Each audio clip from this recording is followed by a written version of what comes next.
Sometimes respect is earned through years of quiet dignity, and sometimes it's demanded in a single moment of truth. For Harold Washington, a 78-year-old retired history professor, it would be both.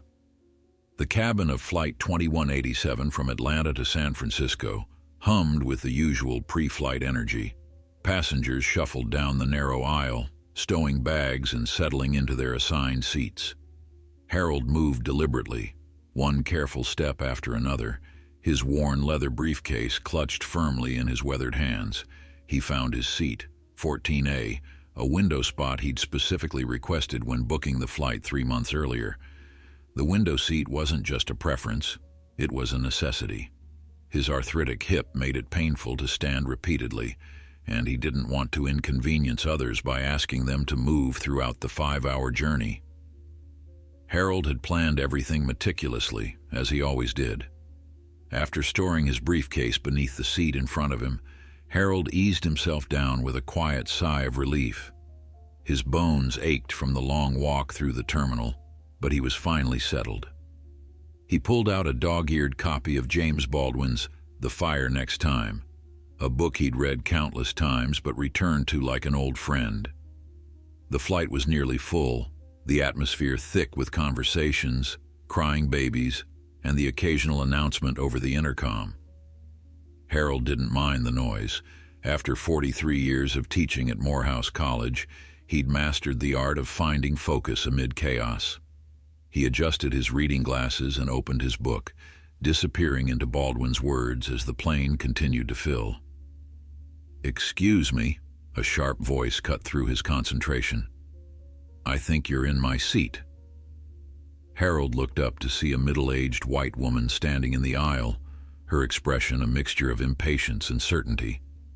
She wore designer clothes that probably cost more than Harold's monthly pension, and her manicured hand gripped her boarding pass tightly. "I don't believe so," Harold replied calmly, reaching into his jacket pocket for his own ticket. "My boarding pass says 14A. The woman, who would later identify herself as Diane Keller, leaned forward, her perfume cloud invading Harold's personal space. "Well, my husband and I always sit together, and we booked 14A and 14B. There must be some mistake." Harold checked his boarding pass again, then showed it to her. "No mistake, ma'am. This is my assigned seat."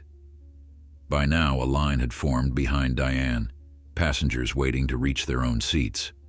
Some sighed audibly, others checked their watches. A flight attendant named Rebecca appeared, her professional smile firmly in place despite the tension. "Is there a problem here?" she asked, glancing between Harold and Diane. "This gentleman is in my seat," Diane insisted before Harold could respond. "My husband and I always sit together." Rebecca took both boarding passes, examining them briefly.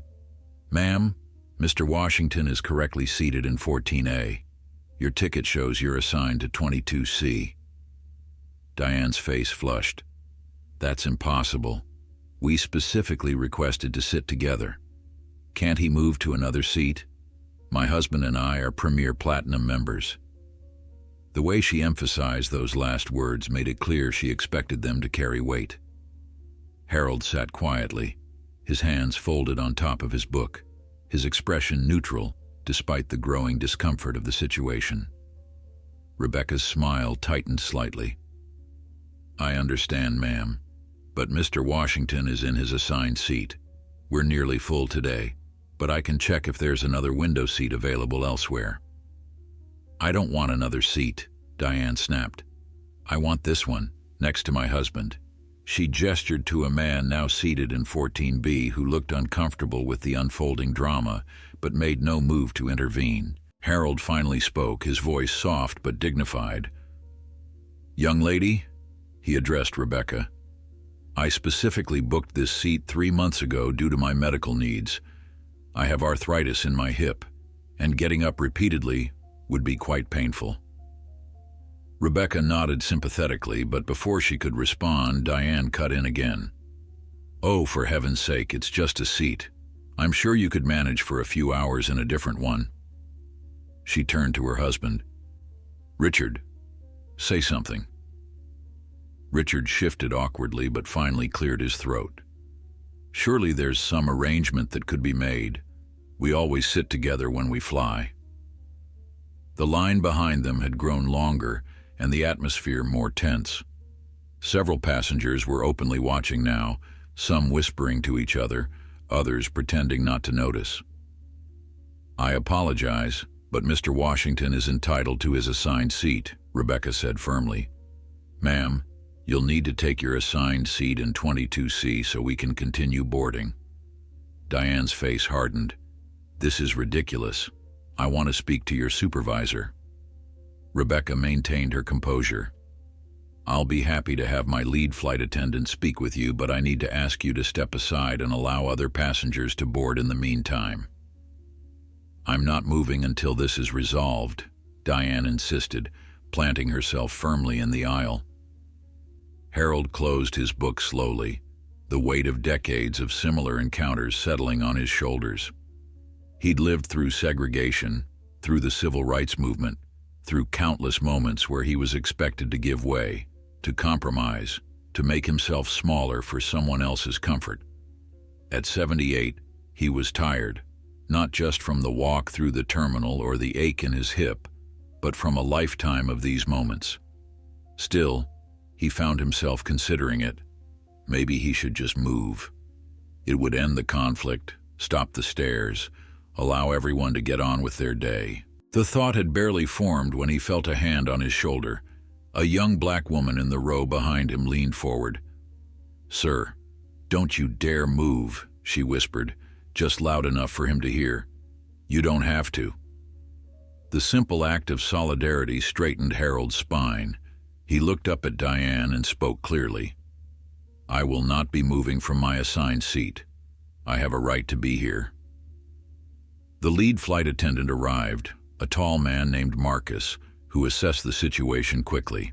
After reviewing both boarding passes, he addressed Diane directly. "Ma'am, our system shows you originally booked seats in row 22. There was a change in aircraft, which sometimes affects seating arrangements. Mr. Washington is correctly seated according to his boarding pass. I'm afraid you'll need to take your assigned seat now, or we'll have to delay departure." Diane's voice rose. "This is unacceptable. Do you know how much we paid for these tickets? We're loyal customers." By now, the tension had spread throughout the cabin. Some passengers were checking the time, worried about connections. Others watched with undisguised interest. The confrontation had become a spectacle, with Harold unwillingly at its center. "I want to speak to the captain," Diane demanded, her voice echoing down the aisle. "This is discrimination against loyal customers." Marcus maintained his professional demeanor. "The captain is preparing for takeoff, ma'am. Now I must insist—" "Get the captain," she interrupted, her voice rising further. "I'm not moving until I speak with whoever's in charge of this plane." The standoff continued for several uncomfortable minutes. Passengers shifted restlessly, checking watches and phones. The scheduled departure time came and went. Harold sat perfectly still, his book closed on his lap, wishing he could disappear but refusing to surrender the dignity he'd spent a lifetime protecting.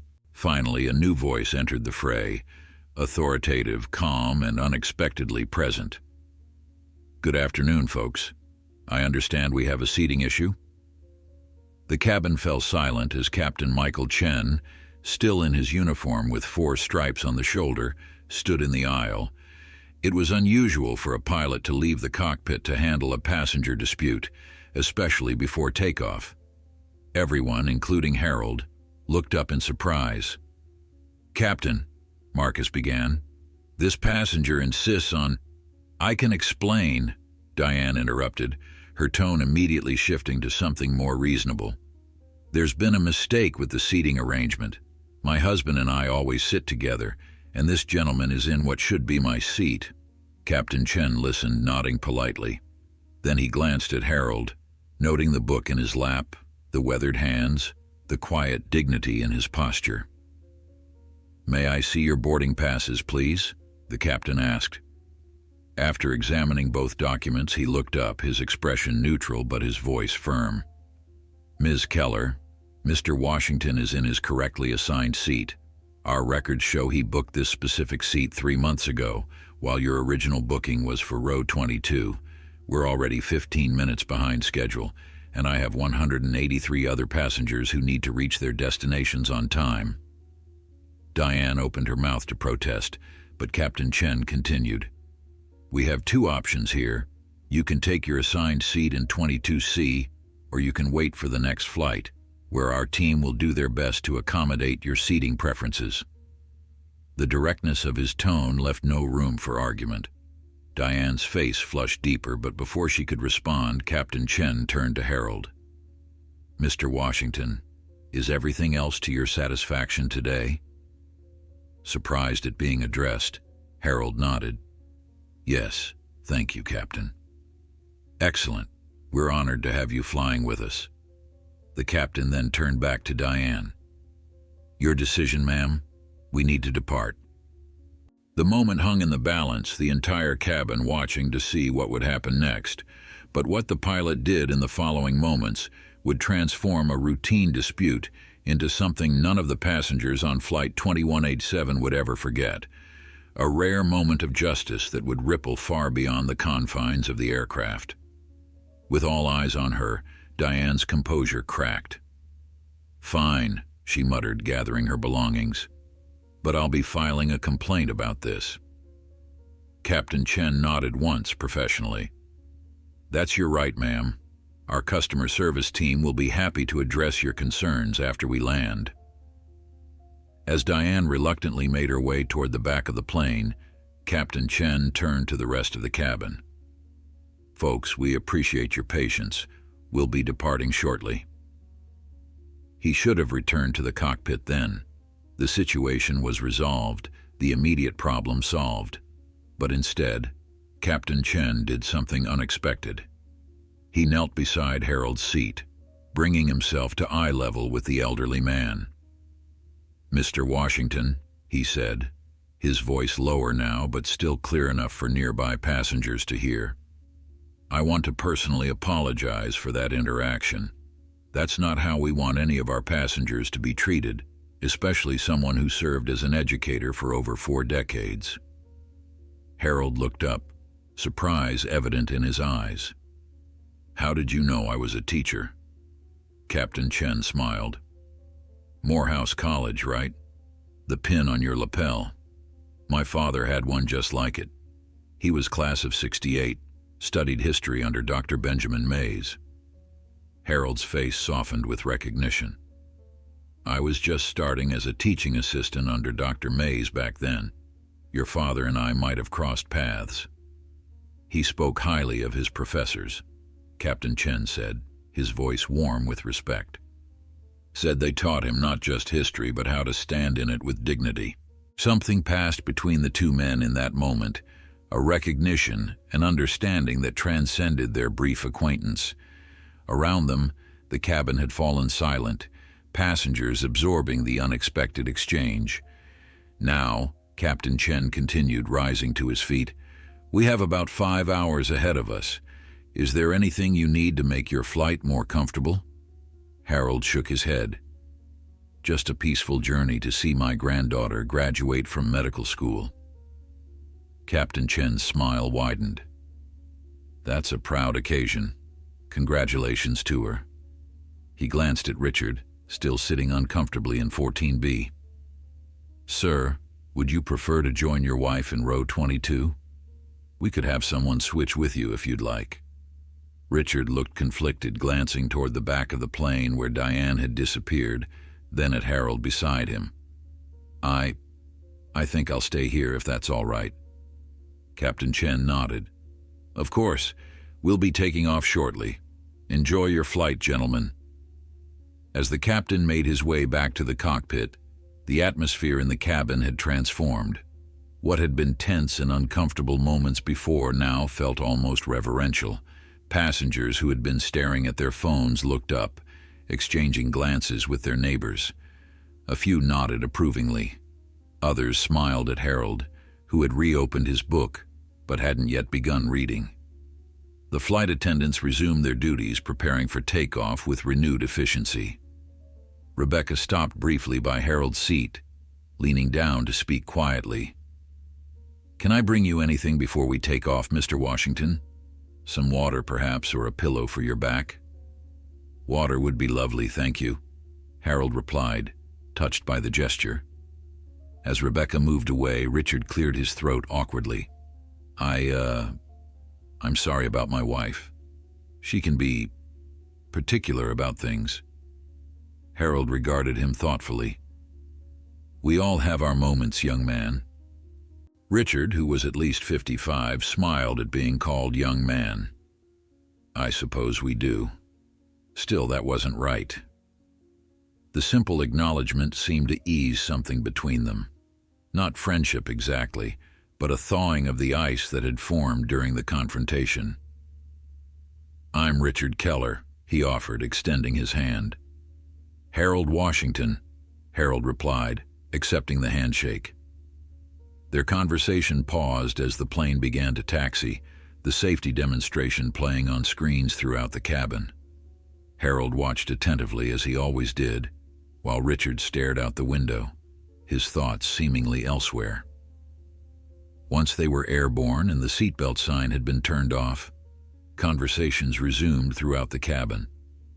The incident at boarding had become a whispered topic among many passengers, the story traveling row by row, sometimes embellished, sometimes diminished, but always with Captain Chen's unexpected intervention as the centerpiece.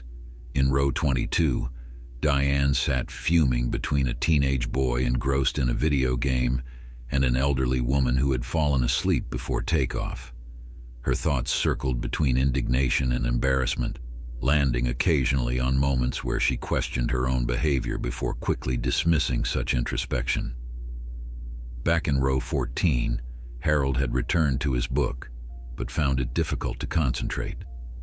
The confrontation had stirred memories he'd thought long settled, moments from his youth in segregated Georgia, experiences as the first black professor in his department, subtle and not so subtle reminders throughout his life that his presence was sometimes viewed as an inconvenience. "You know," Richard said suddenly, breaking into Harold's thoughts, "I've never read Baldwin. Is he good?" Harold looked up, surprised by the question.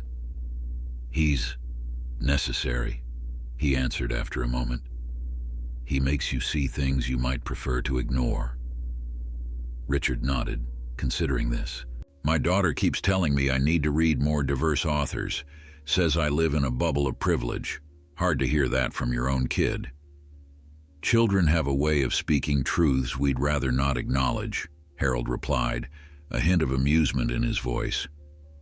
"I have 3 daughters and 7 grandchildren. They've never hesitated to educate their professor father." Richard laughed softly. "How long were you a professor?" 43 years at Morehouse, African American history with a focus on the civil rights movement. "You must have seen a lot of change in your lifetime." Harold's eyes took on a distant look. "Some things change, others remain stubbornly the same." Richard fell silent, perhaps recognizing the weight behind those words. After a moment, he reached into his briefcase and pulled out a tablet. "I think I'll see if they have any Baldwin books in the in-flight library." Harold smiled, returning to his own reading. The plane soared on, carrying its cargo of humans with their complicated histories and relationships through the sky. About an hour into the flight, the cabin speakers crackled to life. "Ladies and gentlemen, this is Captain Chen speaking. We're cruising at an altitude of 36,000 feet, and our flight is progressing smoothly. Weather in San Francisco looks clear, and we expect to arrive on schedule despite our late departure." There was a pause, and when the captain's voice returned, it carried a different tone, more personal, less procedural. "I'd like to take a moment to tell you about someone special who's traveling with us today. In seat 14A is Professor Harold Washington, who spent over 4 decades educating young minds at Morehouse College. Professor Washington taught African American history to generations of students, including some who went on to become leaders in politics, business, education, and even aviation. Throughout the cabin, heads turned toward row 14. Harold lowered his book, his expression a mixture of surprise and mild embarrassment. Professor Washington is traveling to San Francisco to attend his granddaughter's graduation from medical school, where she'll be receiving her MD with honors in pediatric medicine. A spontaneous round of applause broke out, starting in the rows near Harold and spreading throughout the cabin. Harold nodded in acknowledgement, his eyes suddenly misty. "In my 17 years as a commercial pilot," Captain Chen continued, "I've had the privilege of flying many distinguished passengers, celebrities, politicians, business leaders, but it's passengers like Professor Washington who have dedicated their lives to lifting others through education, who truly represent the best of us." The cabin was completely silent now, every passenger listening intently. At our airline, we believe everyone deserves to be treated with dignity and respect. Everyone belongs. That's not just a slogan. It's a promise we make to each of you. Thank you for choosing to fly with us today. Our flight attendants will be coming through the cabin shortly with beverage service. As the announcement ended, the silence held for a moment before conversations resumed, now with a different energy. Several passengers leaned across the aisle to shake Harold's hand or simply nod in respect. The young woman behind him, who had earlier encouraged him not to move, leaned forward again. "Sir, my father was class of '92 at Morehouse. He might have taken your classes." Harold turned slightly in his seat. "What's his name?" "Marcus Jenkins." Harold's face lit up with recognition. Tall young man, always asking the hardest questions, wrote his thesis on the economic impact of redlining in Atlanta. The woman's mouth fell open. "That's him! Oh my God, I can't wait to tell him I met you." In row 22, Diane listened to the captain's announcement and the subsequent reaction with growing discomfort. The realization that she had tried to displace not just an elderly man but someone of Harold's stature made her earlier behavior seem even more inappropriate. She shifted in her seat, the justification she'd been constructing in her mind beginning to crumble. Back in the cockpit, First Officer Sarah Lindstrom gave Captain Chen a sidelong glance. "That was quite an announcement, Mike." "Too much?" he asked, checking an instrument panel. "No," she replied thoughtfully. "It was exactly right." Captain Chen nodded, focusing on the controls. What none of the passengers knew, what he hadn't mentioned in his announcement, was his personal connection to Professor Washington's legacy. A connection that went far deeper than a casual mention of his father's college pin, and one that would reveal itself before this flight reached its destination. The beverage service was in full swing when Rebecca approached row 14 with a cart. She served Richard first, then turned to Harold with a warm smile. "Professor Washington, what can I get for you today?" "Just water, please," Harold replied. Rebecca handed him a bottle of water and a plastic cup with ice, then hesitated. "Professor, there's something else. Captain Chen asked me to give you this." She passed him a sealed envelope with the airline's logo in the corner. Harold accepted it with a curious expression. "Thank you, young lady." As Rebecca moved on to the next row, Harold examined the envelope. His name was written on the front in neat, precise handwriting. He opened it carefully, unfolding a letter written on airline stationery. "Professor Washington, you may not remember me, but I remember you. 25 years ago, I was a freshman at Morehouse, taking your Introduction to African American History course. I was the quiet Chinese-American kid who always sat in the back row, too intimidated to speak up in class. During office hours one day, you asked me why I was taking your course when it wasn't required for my major in aeronautical engineering. I told you it was because my father, who graduated from Morehouse in '68, insisted I needed to understand the full American story if I was going to be part of writing its future chapters." You smiled and said, "Your father is a wise man, and you, Michael Chen, are going to go far, in more ways than one." I didn't know then how literal that prediction would become. 25 years and millions of air miles later, I still carry the lessons from your classroom. You taught me that history isn't just something that happened in the past. It's something we're making every day with our choices and actions. When I saw your name on today's passenger manifest, I couldn't believe the coincidence. Or perhaps it's not a coincidence at all, but one of those moments when history folds back on itself in unexpected ways. It is my profound honor to be your captain today. With deepest respect, Michael Chen, Captain, Flight 2187, Morehouse Class of 2002. Harold lowered the letter, his hands trembling slightly. The memory came back to him now, the serious young man who rarely spoke but whose papers showed a depth of thought beyond his years. Michael Chen.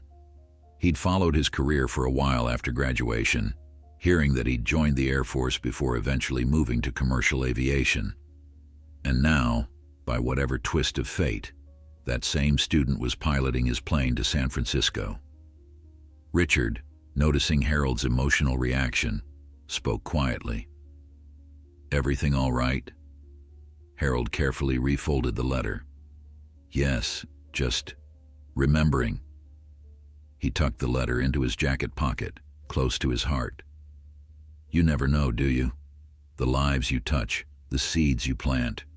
Sometimes they grow in ways you never imagined." Richard nodded, though it was clear he didn't fully understand the context. "My wife and I, we don't have children. Sometimes I wonder what kind of legacy I'm leaving." "Legacy isn't just about offspring," Harold replied. "It's about impact. The question isn't who will remember your name, but how they'll remember how you made them feel." The two men fell silent, each absorbed in his own thoughts as the plane continued its journey westward. Several rows back, a flight attendant was speaking quietly with Diane, whose earlier indignation had gradually given way to embarrassment. The captain's announcement had transformed Harold from an obstacle to a person of significance in the eyes of everyone on the plane, everyone except her, who had seen him only as someone in her way. "Ma'am," the flight attendant was saying, "we have a free seat in premium economy if you'd prefer. You'd have more legroom there." Diane shook her head. "No, I'm fine here. Thank you." The truth was, she wasn't fine. She was replaying the incident in her mind, seeing it now through the eyes of the other passengers. Had she really demanded that an elderly professor with arthritis move from his assigned seat because she always sat with her husband? The justification that had seemed so reasonable at the time now felt petty and selfish. Richard's decision to stay in his assigned seat rather than join her had stung too. It felt like a public rebuke, a choosing of sides. They'd been married for 32 years, and she couldn't remember the last time he'd disagreed with her so openly. As the flight progressed, the dynamics throughout the cabin continued to evolve. Harold became something of a celebrity, with passengers finding excuses to walk past row 14 on their way to the lavatory, hoping to catch a glimpse of the professor who had been singled out by the captain. Some even stopped to introduce themselves, sharing connections to Morehouse or to Atlanta, or simply expressing admiration for his long career in education. Harold received each interaction with grace, though the attention clearly made him somewhat uncomfortable. He was a man accustomed to standing in front of classrooms, not being the center of attention on an airplane. Richard observed these interactions with growing interest. "You've got quite a fan club," he remarked after a particularly enthusiastic passenger had returned to his seat. Harold chuckled. "People are just being kind." "No, it's more than that," Richard insisted. "They respect you, not just because of what the captain said, but because of how you handled yourself earlier." He paused, choosing his words carefully. "When Diane was Well, when she was being Diane. "We all have moments we're not proud of," Harold said diplomatically. "Some of us have more than moments," Richard replied with a wry smile. "Some of us have whole decades." The conversation might have continued, but it was interrupted by an announcement. "Ladies and gentlemen, this is First Officer Lindstrom speaking. If there are any medical professionals on board, please press your call button. We have a passenger who requires assistance." Throughout the cabin, heads turned as people looked to see if anyone would respond. A woman in row 9 pressed her button, identifying herself as a nurse. Another passenger in row 20 did the same, mentioning he was a paramedic. They were both directed toward the back of the plane. "I hope it's nothing serious," Harold murmured, concern evident in his voice. Richard nodded in agreement, and both men fell silent, the mood in the cabin suddenly more somber. After about 10 minutes, Rebecca passed through their section, checking that passengers had their seatbelts fastened. "Is everything all right?" Harold asked as she paused beside his row. Rebecca lowered her voice. "A passenger is experiencing severe abdominal pain. The medical volunteers are assessing her now." "Anything we can do to help?" Harold asked. "Just stay seated for now, thank you," Rebecca replied before moving on. Richard turned to Harold with a worried expression. "I should check if it's Diane. She's been having some digestive issues lately." "Of course," Harold agreed. "You should go." Richard unbuckled his seatbelt and made his way toward the back of the plane. Harold watched him go, then returned to his book, though his thoughts remained with the unfolding medical situation. Less than 5 minutes later, the cabin speakers activated again. "Ladies and gentlemen, this is Captain Chen. We have a medical situation that requires us to divert to Denver International Airport, where emergency medical services will meet our aircraft. We're about 30 minutes from landing. Please remain in your seats with your seatbelts fastened unless you're one of the medical professionals assisting with the situation." A murmur ran through the cabin, a mixture of concern for the affected passenger and disappointment about the delay. Harold closed his book, his thoughts turning to the unknown person in distress. When Richard returned to his seat, his face was pale. "It's not Diane," he said in response to Harold's questioning look. "It's a young woman, college student, I think. She's in a lot of pain." "Thank goodness your wife is all right," Harold said. Richard nodded distractedly. "Diane's actually helping. She used to be a pharmacy technician before we got married. She's assisting the nurse with something." This unexpected information caused Harold to reassess his mental image of Diane. Perhaps there was more to her than the entitled woman who had demanded his seat. The atmosphere in the cabin grew increasingly tense as they began their descent toward Denver. Flight attendants moved efficiently through the aisles, securing loose items and ensuring compliance with safety procedures. The usual chatter of passengers had been replaced by a watchful silence, punctuated occasionally by hushed conversations. As they neared the airport, Captain Chen's voice came over the speakers once more. "We're beginning our final approach to Denver International. Emergency medical services are standing by at the gate. Upon landing, we ask that everyone remain seated to allow the medical team to board and assist our passenger. We'll provide more information about our ongoing journey to San Francisco once the immediate situation has been addressed." The plane touched down smoothly, despite the urgency of the situation, a testament to Captain Chen's skill. As promised, medical personnel boarded quickly once they reached the gate, rushing to the back of the plane with a stretcher and equipment. Passengers craned their necks, trying to see what was happening, but flight attendants gently discouraged their curiosity, closing the curtains that separated the cabin sections and asking everyone to remain seated.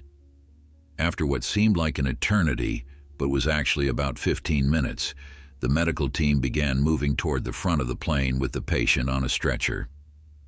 As they passed row 14, Harold caught a glimpse of a young woman, perhaps 20 years old, her face contorted in pain despite the oxygen mask covering her features. Walking alongside the stretcher, to Harold's surprise, was Diane. She held the young woman's hand, speaking to her in soothing tones as they made their way to the exit. Once the medical team had departed with their patient, Captain Chen addressed the cabin again. The passenger has been transferred to the care of emergency medical services and is being transported to a local hospital.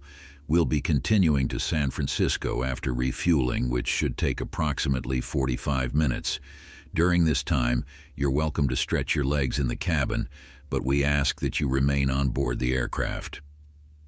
As passengers began to stand and move about, Richard remained seated, a thoughtful expression on his face. "I've never seen that side of Diane before," he admitted to Harold. "She was so focused, compassionate." Harold nodded. "People are complex. We contain multitudes, as Walt Whitman would say." "I suppose we do," Richard agreed. "I just wish I saw that part of her more often." Their conversation paused as Diane herself appeared at the end of their row, looking tired but somehow transformed. The hardness in her face had softened, replaced by something more vulnerable. Diane hesitated at the edge of their row, her usual confidence noticeably absent.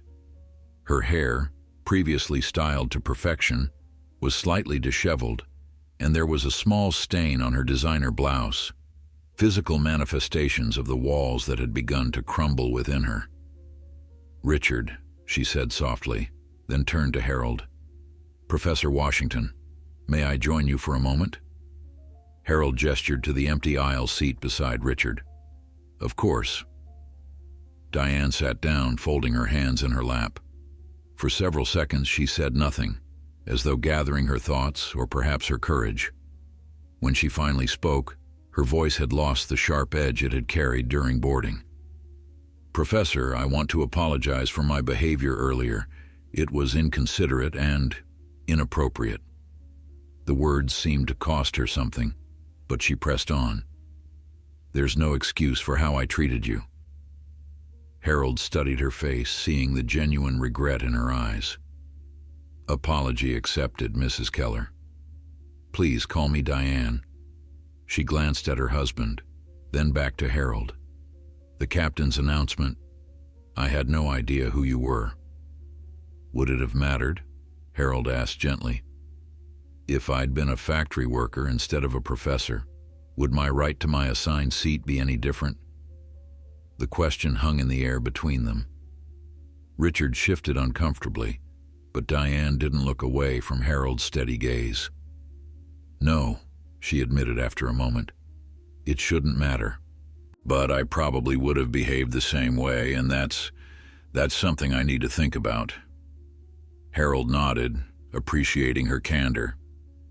"Self-reflection is where growth begins." "The young woman back there," Diane said, changing the subject slightly. "Her name is Melissa. She's a sophomore at UC Berkeley traveling alone. They think it might be appendicitis." "Will she be all right?" Harold asked. "The paramedics seem to think so. They're taking her to Denver Memorial. She was scared, kept saying she didn't know anyone in Denver." Diane's voice softened further. "I gave her my number, told her to call if she needs anything. Promised we'd check on her when we land in San Francisco. Make sure she has a way to get home when she's discharged." Richard looked at his wife with surprise. "We will?" "Of course we will," Diane replied, a flash of her usual decisiveness returning. "She's just a child, Richard, all alone in a strange city." Harold smiled slightly, seeing yet another layer to this complex woman. "That's very kind of you." Diane waved away the compliment. "It's what anyone would do." "Not everyone," Harold said. "Compassion isn't as common as we might hope." A flight attendant approached their row. "Mrs. Keller, Captain Chen asked me to convey his personal thanks for your assistance. He'd also like to know if you'd prefer to stay in your current seat for the remainder of the flight to San Francisco. We can have your belongings moved forward." Diane glanced at Harold, then at Richard. That's very kind, but I think I'll return to my assigned seat. The young man next to me might appreciate some company, and the elderly woman on my other side seemed a bit anxious during takeoff. The flight attendant nodded. Of course, I'll let the captain know. As she walked away, Richard stared at his wife as though seeing her for the first time.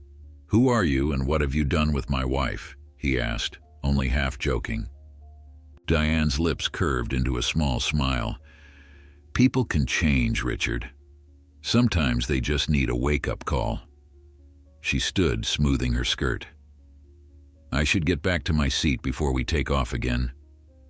She turned to Harold. "It was a privilege to meet you, Professor Washington, despite the circumstances. I hope your granddaughter's graduation is everything you've both worked for." "Thank you, Diane," Harold replied. "And please, call me Harold." As Diane made her way back to row 22, Richard watched her go with a thoughtful expression. 32 years of marriage, and she still surprises me. "Marriage is like that," Harold said.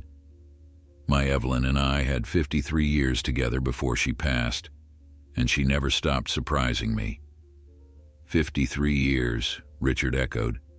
"That's remarkable." "It wasn't always easy," Harold admitted, "but it was always worth it." The plane began to taxi again, preparing for takeoff from Denver. Passengers returned to their seats, the earlier tension giving way to a collective relief that the medical emergency had been handled efficiently and that their journey would continue. Once they were airborne again, Captain Chen's voice came over the speakers.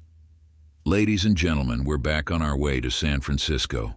Our estimated arrival time is now 5:45 p.m. local time. I want to thank everyone for their patience during our unscheduled stop in Denver, and especially thank the medical professionals on board who assisted. I'm pleased to report that the passenger is receiving appropriate care and is expected to make a full recovery." A light round of applause rippled through the cabin.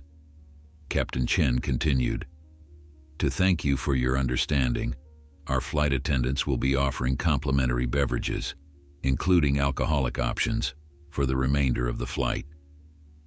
This announcement was met with more enthusiastic applause.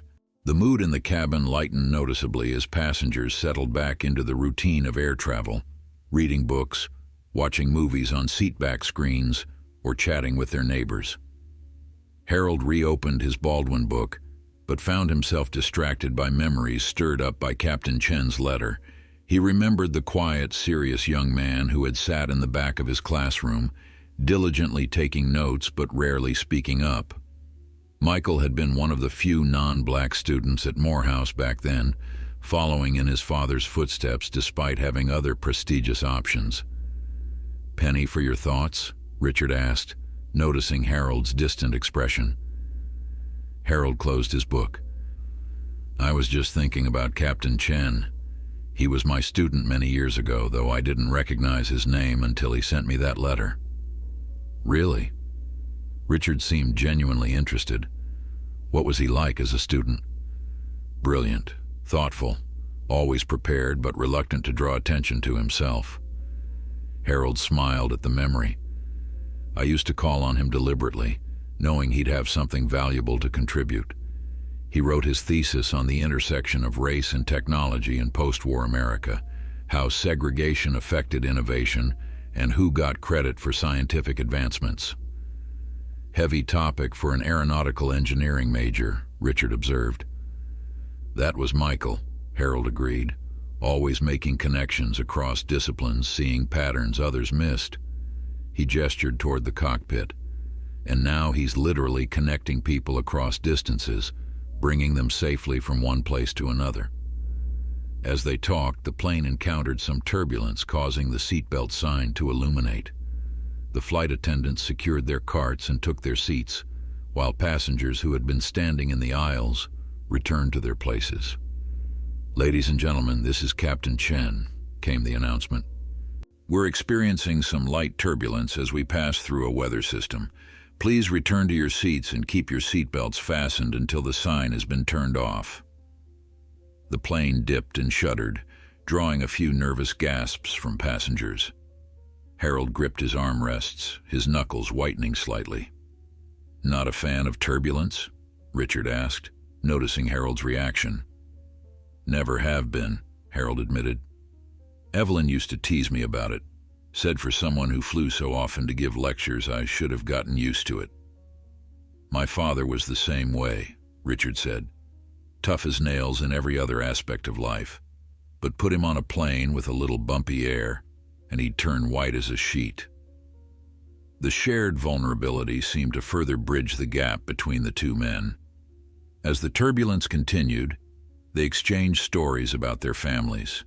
Harold speaking fondly of his 3 daughters and 7 grandchildren, Richard talking about his siblings and their children whom he and Diane had helped put through college despite not having children of their own. "We couldn't have kids," Richard explained, a sadness in his voice that suggested this admission still carried weight after all these years. It was hard on Diane. She had always imagined herself as a mother. "I'm sorry," Harold said simply. Richard nodded in acknowledgement. "We channeled that energy elsewhere, her into her career, me into mentoring my nieces and nephews. But sometimes I think it made Diane harder, more determined to control what she could, since she couldn't control that." Harold considered this new information, this glimpse into Diane's personal pain. "Life rarely goes according to plan," he said. "The question is whether we let our disappointments define us or refine us." "I'm not sure Diane's figured that out yet," Richard replied, "though today I saw a glimpse of something different." The turbulence gradually subsided and the seatbelt sign was turned off. The flight attendants resumed their service, offering drinks as promised. When Rebecca reached their row, she had a surprise. "Professor Washington, Captain Chen thought you might enjoy this." She handed him a cup of steaming tea. "He remembered you preferred Earl Grey with a slice of lemon. No sugar." Harold accepted the tea with a look of astonishment. After all these years, he remembered that. Rebecca smiled. "He said you used to bring a thermos of it to every morning lecture." "Indeed I did," Harold confirmed, deeply touched by the gesture. "Please thank him for me." As Rebecca moved on to the next row, Richard raised his eyebrows. "I'd say you made quite an impression on the captain." "Teachers rarely know the impact they have," Harold replied, sipping his perfectly prepared tea. "We cast seeds into the wind and hope some find fertile ground." "Based on where Captain Chen ended up, I'd say your seeds landed well," Richard observed. Harold nodded thoughtfully. "It seems they did." Outside the windows, the sky had begun to darken as evening approached. The plane continued its westward journey, carrying its passengers, each with their own stories, their own pains and joys, toward San Francisco. In row 14, an unlikely friendship continued to develop between 2 men who, under normal circumstances, might never have exchanged more than passing pleasantries. And in the cockpit, Captain Michael Chen guided the aircraft with steady hands, occasionally glancing back toward the cabin where his former professor sat, unaware that the day's surprises were far from over. As the flight continued toward San Francisco, the cabin settled into a comfortable rhythm. Flight attendants moved through the aisles, offering additional drinks and small snacks. The tension from earlier events had dissipated, replaced by the drowsy contentment that often characterizes the final hours of a long journey. Harold had finished his tea and returned to his book, though his mind occasionally drifted to thoughts of his granddaughter, Lydia. He pictured her in her white coat, accepting her medical degree, the culmination of years of dedication and sacrifice. He couldn't help but feel a surge of pride, remembering the little girl who had once followed him around his study, asking endless questions about the books on his shelves. Richard had dozed off beside him, his head tilted at an awkward angle that would surely result in a stiff neck upon waking. Harold carefully adjusted the pillow behind Richard's head, a small act of kindness for his newfound friend. The quiet moment was interrupted by Rebecca, who approached with a tablet in hand. "Professor Washington, Captain Chen asked me to bring you this. He thought you might enjoy seeing it." Harold accepted the tablet, curious. On the screen was a photograph, a group of young men in graduation robes standing on the steps of a building he immediately recognized as Sale Hall at Morehouse College. In the center of the group stood a younger version of himself, his hair less gray but his posture just as straight, his expression proud as he gazed at his students. Harold's breath caught as he recognized one of the faces in the crowd, Michael Chen, looking impossibly young and earnest, his graduation tassel hanging over his forehead. The photo was dated May 2000. "He kept this all these years," Harold murmured, deeply moved. "He said it's one of his most treasured possessions," Rebecca replied. "There's more if you swipe left." Harold did so, revealing another photograph, this one showing a younger Michael in what appeared to be a cockpit, wearing an Air Force uniform. The next showed him standing beside a fighter jet, helmet tucked under his arm. There were more. Michael receiving his commercial pilot's license, Michael in his current airline's uniform standing proudly beside a plane, Michael with an older Asian man who shared his features, presumably his father, the Morehouse alumnus from the class of '68. The final image was of a news article from the Atlanta Journal-Constitution, dated 2012. The headline read, "Former Air Force pilot performs emergency landing, saves 157 lives." The article detailed how Captain Michael Chen had safely landed a commercial airliner after catastrophic engine failure, preventing what experts had called an almost certain tragedy. "I had no idea," Harold said, handing the tablet back to Rebecca. "He never mentioned any of this in his letter." "He's quite modest," Rebecca confirmed. "But he's something of a legend at the airline. That emergency landing is taught as a case study in pilot training now." After Rebecca left, Harold sat quietly, absorbing this new information about his former student. Michael had gone far indeed, not just in distance traveled across the skies, but in the lives he had touched and saved. It was a powerful reminder of the ripple effects of education, how knowledge passed from one generation to the next could manifest in ways no one could predict. About 30 minutes before their scheduled landing, Captain Chen's voice came over the speakers again. "Ladies and gentlemen, we're beginning our initial descent into the San Francisco Bay Area. The local time is 5:15 p.m., and the weather is clear with temperatures around 65 degrees Fahrenheit. We'll be landing in approximately 30 minutes.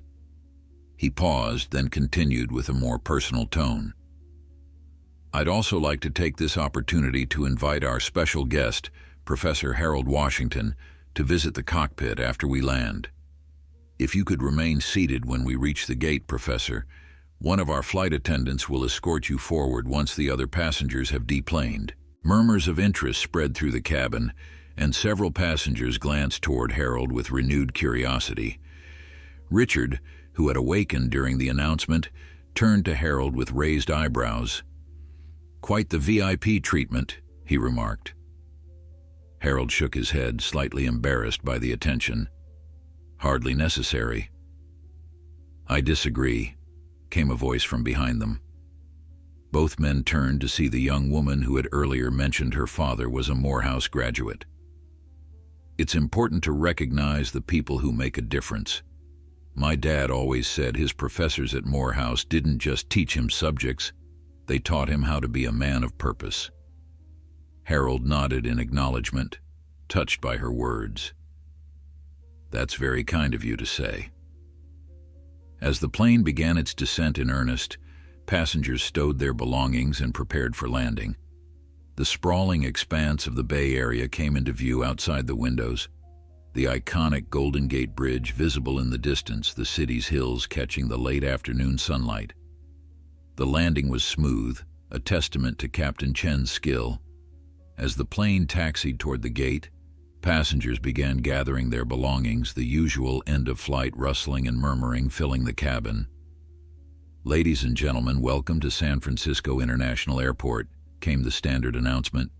"Please remain seated with your seatbelt fastened until the captain has turned off the fasten seatbelt sign. For those continuing on with their travels, we thank you for flying with us today and hope to see you again soon." As the plane reached the gate and the seatbelt sign was turned off, passengers stood and began retrieving items from the overhead compartments. The usual rush to deplane began, with everyone seemingly eager to be first off the aircraft, despite having just spent hours sitting next to each other in relative harmony. Richard gathered his belongings and stood in the aisle, then hesitated. "It was a pleasure meeting you, Harold. Truly." He extended his hand. Harold shook it firmly. "Likewise, Richard. I hope things go well with Diane." "So do I," Richard replied with a small smile. "And I hope your granddaughter's graduation is everything you've both worked for."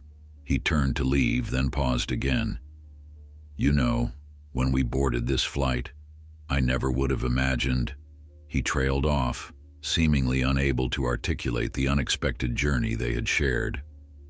"Life is full of surprises," Harold offered. "Some of them even good ones." Richard nodded, then moved into the flow of deplaning passengers.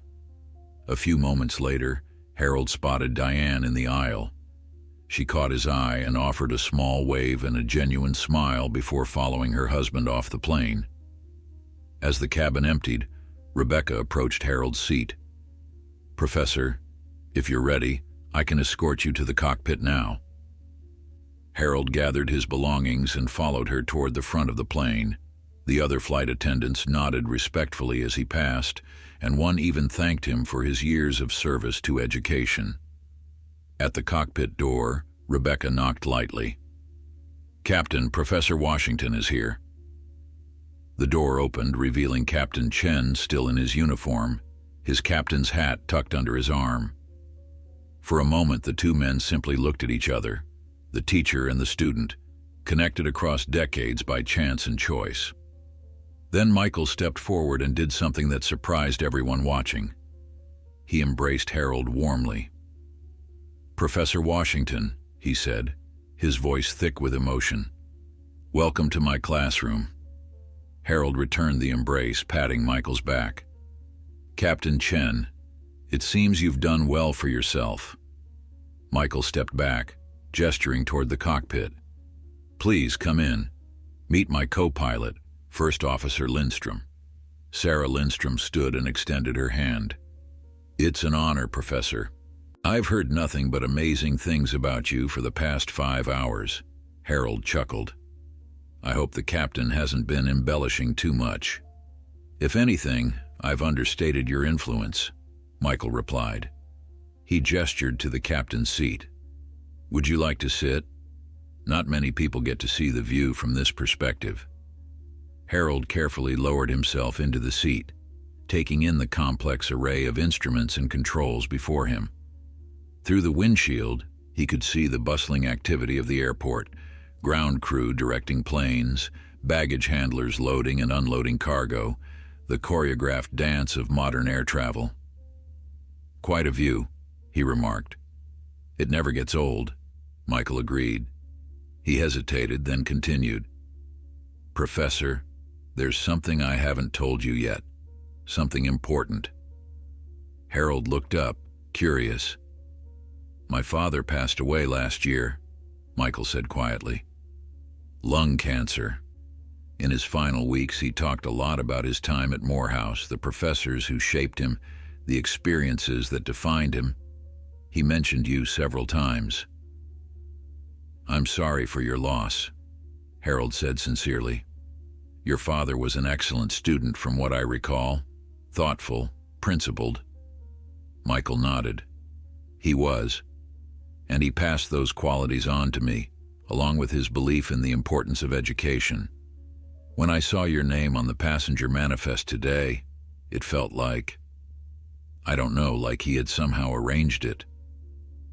"Perhaps he did," Harold said softly. There are connections in this world we don't always understand. Michael smiled. That sounds like something you would have said in class.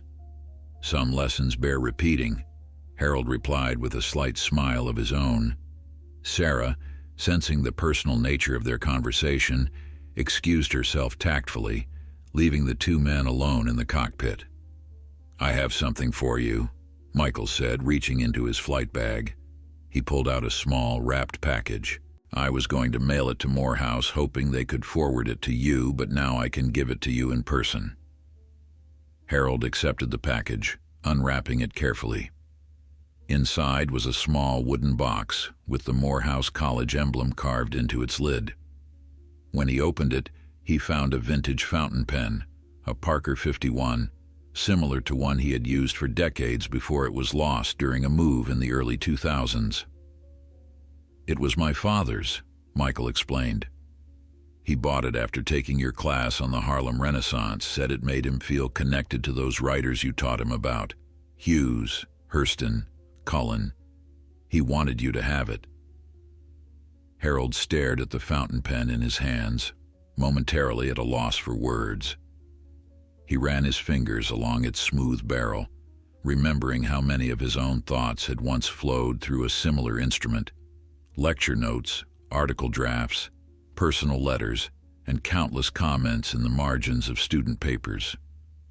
Michael, I'm deeply honored, he finally said, his voice slightly unsteady. This is too precious a keepsake for you to part with. My father was very clear about what he wanted, Michael replied. In his final days, he said, make sure Professor Washington knows that his words didn't just stay in the classroom. They went out into the world. They flew. Harold carefully closed the wooden box, holding it in both hands as though it contained something far more valuable than a pen, which in truth it did. It contained continuity, a tangible link in a chain of knowledge and influence that stretched across generations. I remember your father well, Harold said after a moment. James Chen. He wrote a paper comparing the speeches of Malcolm X and Dr. King that I still use as an example for students today, or did before I retired. Michael's eyes widened.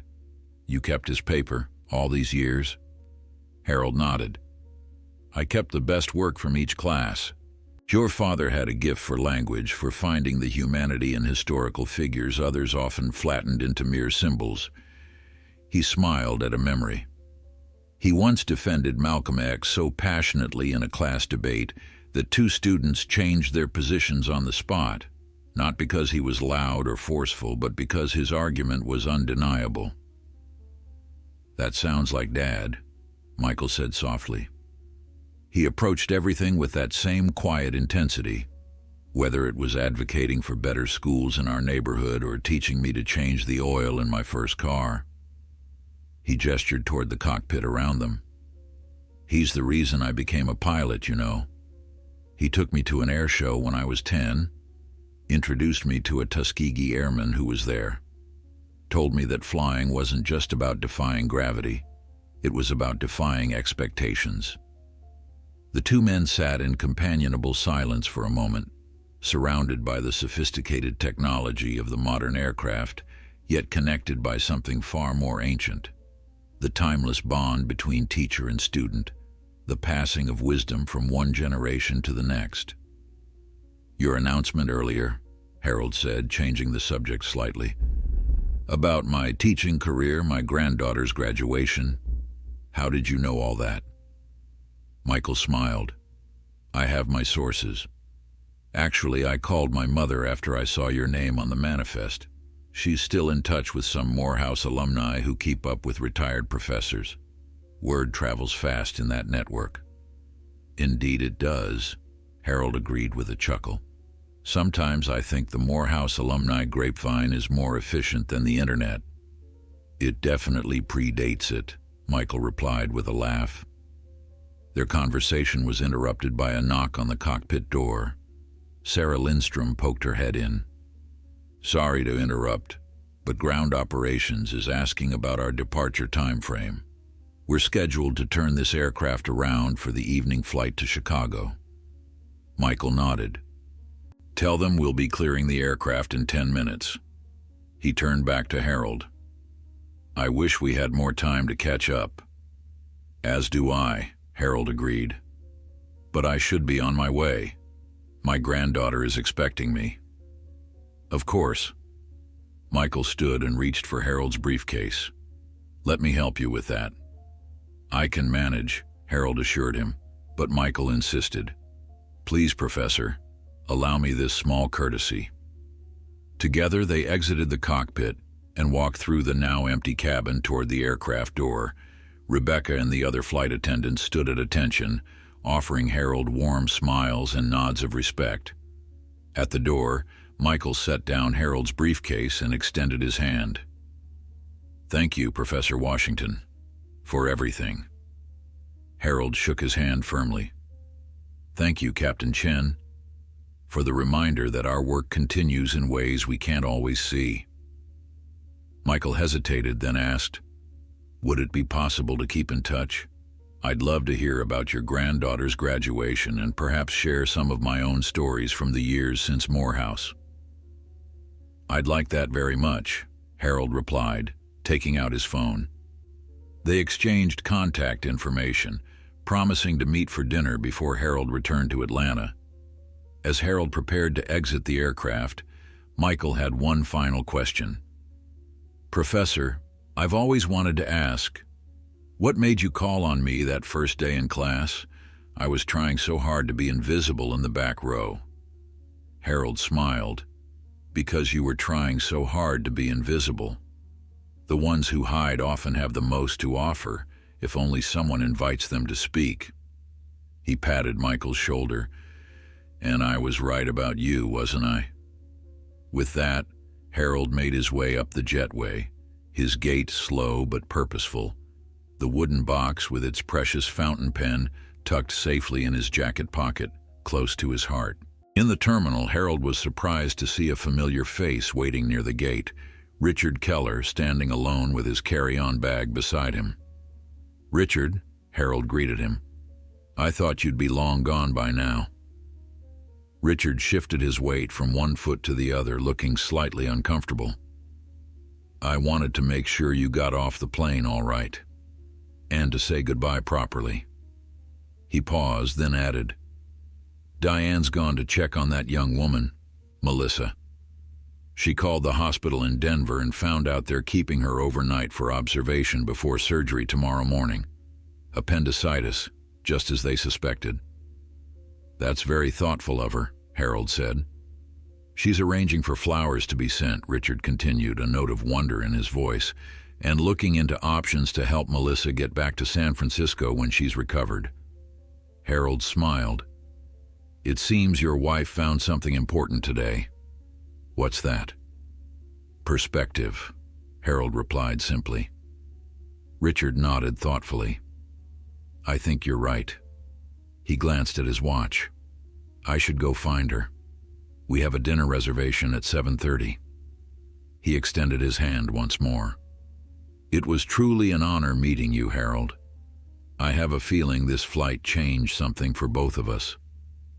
Life often turns on such small hinges, Harold agreed, shaking Richard's hand. Safe travels, my friend. As Richard walked away, Harold made his way toward the baggage claim area, reflecting on the extraordinary events of what had begun as an ordinary travel day. By the time he reached the carousel, his checked suitcase was already circling.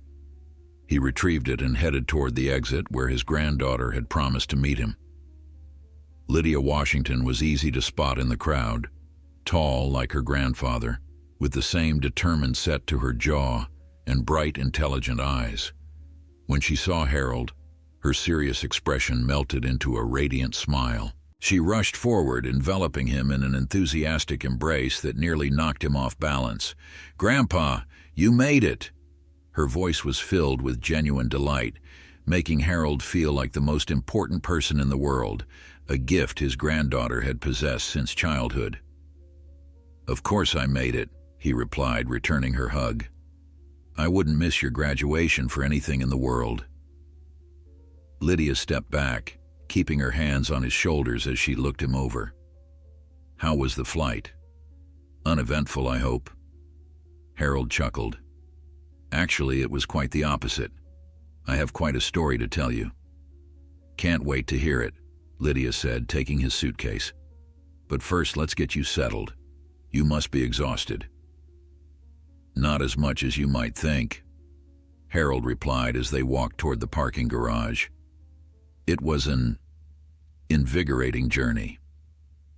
During the drive to Lydia's apartment in the city, Harold recounted the events of the flight, the confrontation over seating, Captain Chen's unexpected intervention, the medical emergency, and the profound connections that had been revealed.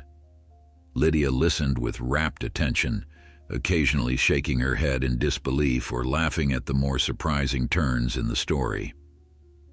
When Harold described the moment Captain Chen revealed himself as a former student, she glanced away from the road long enough to catch her grandfather's eye. "That's incredible, Grandpa. What are the odds?" "Higher than you might think," Harold replied. "The world has a way of bringing people together when there's something to be learned." By the time they reached Lydia's apartment, Harold had shared most of the story, including the gift of the fountain pen. As they carried his luggage inside, Lydia's roommate, another medical student named Sophia, greeted them warmly. "Professor Washington, we've heard so much about you. Lydia has your picture on her desk for inspiration during finals week."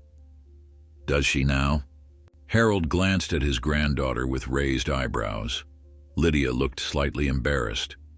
"It reminds me where I come from, the legacy I'm carrying forward." "Speaking of legacy," Sophia said, retrieving an envelope from the coffee table. "This was delivered for you today, Professor Washington. By courier, no less." Harold accepted the envelope, puzzled. It was addressed to him at Lydia's apartment, but bore no return address. He opened it carefully, pulling out a formal card with the airline's logo embossed at the top. Inside was a handwritten note.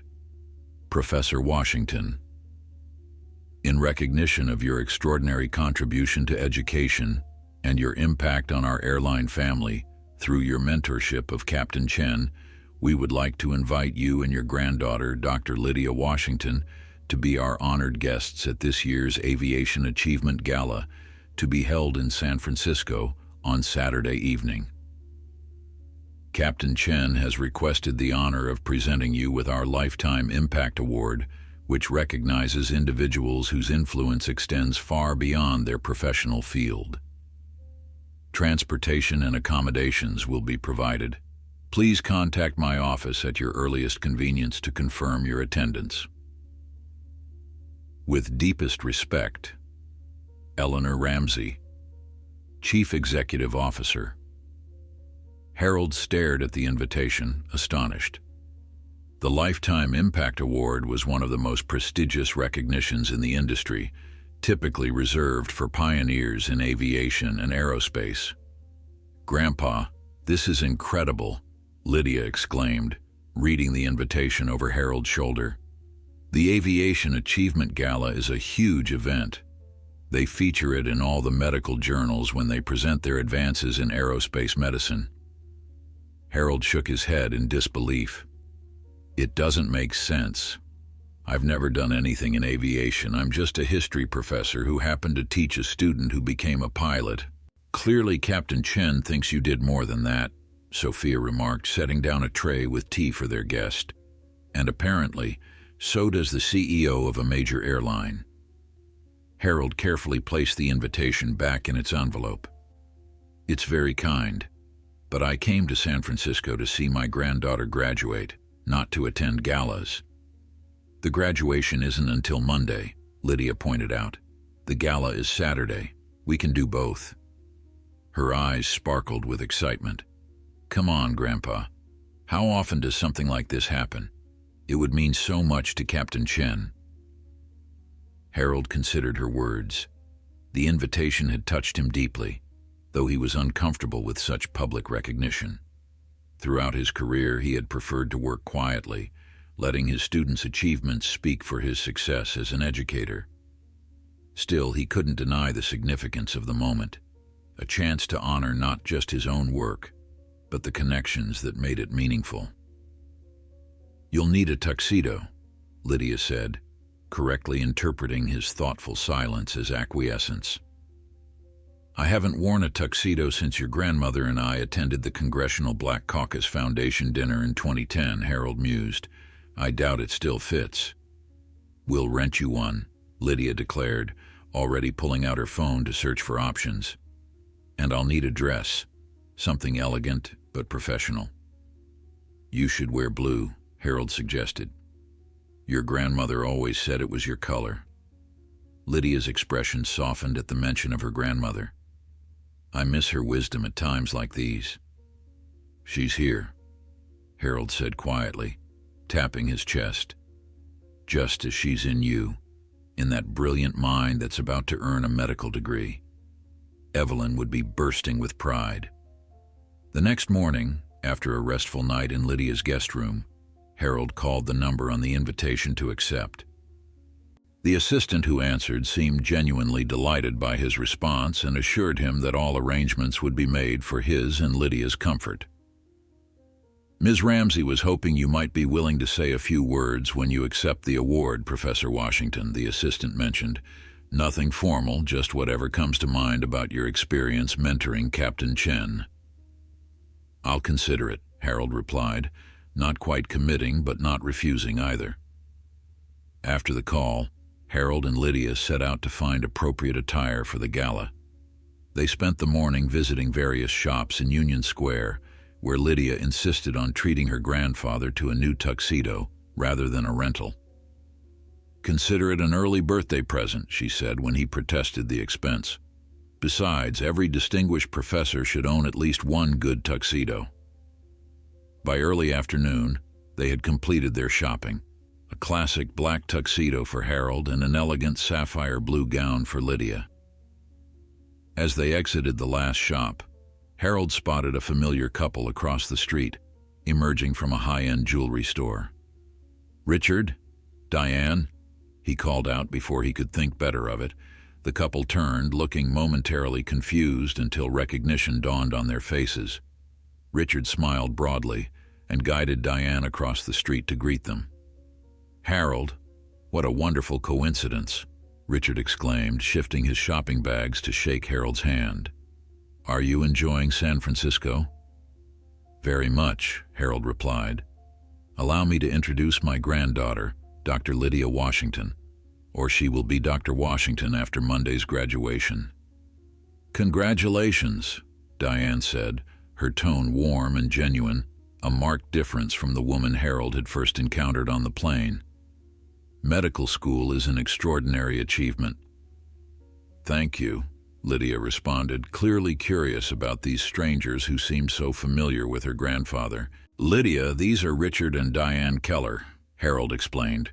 "We met on the flight yesterday under rather interesting circumstances."